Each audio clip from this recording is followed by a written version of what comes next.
India 24/7 live TV देख रहे हैं आप और मैं हूं आपके साथ आकांक्षा सिंह। बिहार विधानसभा चुनाव 2025 में सीमांचल की राजनीति में असदुद्दीन ओवैसी की पार्टी एआईएम का शोर सुनाई दिया, लेकिन एग्जिट पोल्स ने ओवैसी को बड़ा झटका दे दिया है।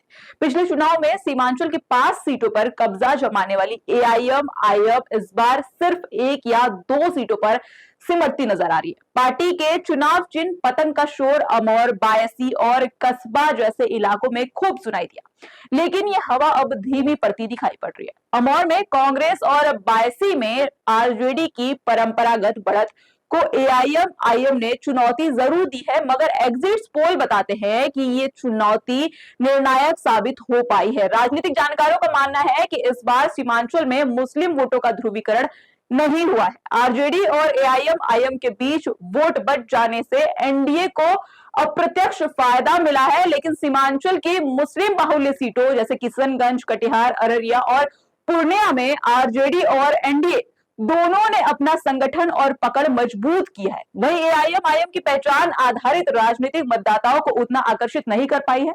मतदाता अब रोजगार, सड़क और शिक्षा जैसे विकास के मुद्दों पर वोट करते देखे गए, जबकि एआईएम स्थानीय नेतृत्व खड़ा करने में विफल रहा।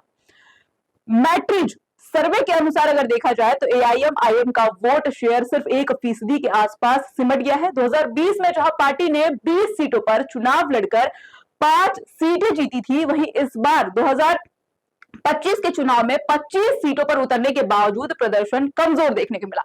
और खास बात यह रही कि बायसी में एआईएम के विधायक के आरजेडी में जाने के बाद पार्टी ने अपनी खोई जमीन वापस पाने की कोशिश भी की, लेकिन चुनाव के दिन तक उसका प्रभाव सीमित ही नजर आया। राजनीतिक विशेषज्ञों की माने तो उनका कहना है कि एआईएम की शुरुआती सफलता अब स्थायी जनाधार में तब्दील नहीं हो पा रही है।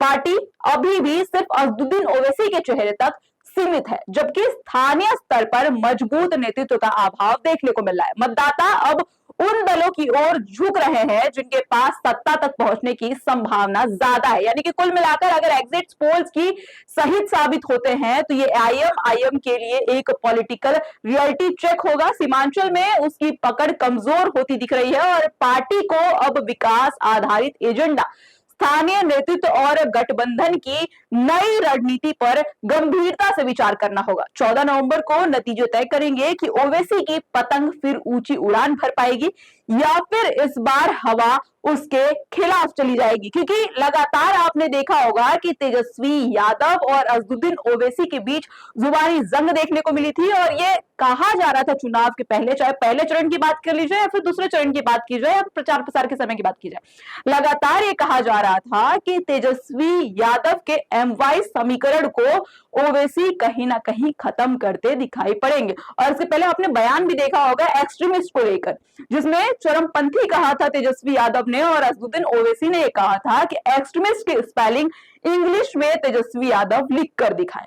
ऐसे में वार पलटवार का दौर लगातार देखने को मिला और जिस तरीके से असदुद्दीन ओवैसी पिछले साल मतलब पिछले जो चुनाव हुए थे उसमें 5 सीटों पर चुनाव जीते थे, हालांकि इस बार के चुनाव में एग्जिट पोल के आंकड़े काफी ज्यादा अलग देखने को मिल रहे हैं। असदुद्दीन ओवैसी इस बार 25 सीटों पर सीमांचल के चुनाव लड़ रहे हैं, लेकिन इसमें अगर एग्जिट पोल के अनुसार देखा जाए तो 1 से 2 ही सीट जीतने का दावा एग्जिट पोल्स में किया जा रहा है। बहरहाल देखने वाली बात होगी कि 14 नवंबर को जनता किसे चुनती है अपने सेवक के रूप में। और असदुद्दीन ओवैसी जो इतना संघर्ष करने के बाद क्या सीमांचल के मुस्लिम वोटरों को लुभा पाए? क्या बिहार की जनता असदुद्दीन ओवैसी के तरफ बढ़ेगी, उन्हें आगे बढ़ाएगी या फिर उनकी उड़ान को फिर से नीचे गिरा देगी? बहरहाल देखने वाली बात होगी, लेकिन खबर आपको कैसी लगी हमें कमेंट बॉक्स में कमेंट करके जरूर बताइएगा। ऐसी देश दुनिया की तमाम खबरों के लिए जुड़े रहिए इंडिया 24/7 लाइव टीवी के लिए। नमस्कार।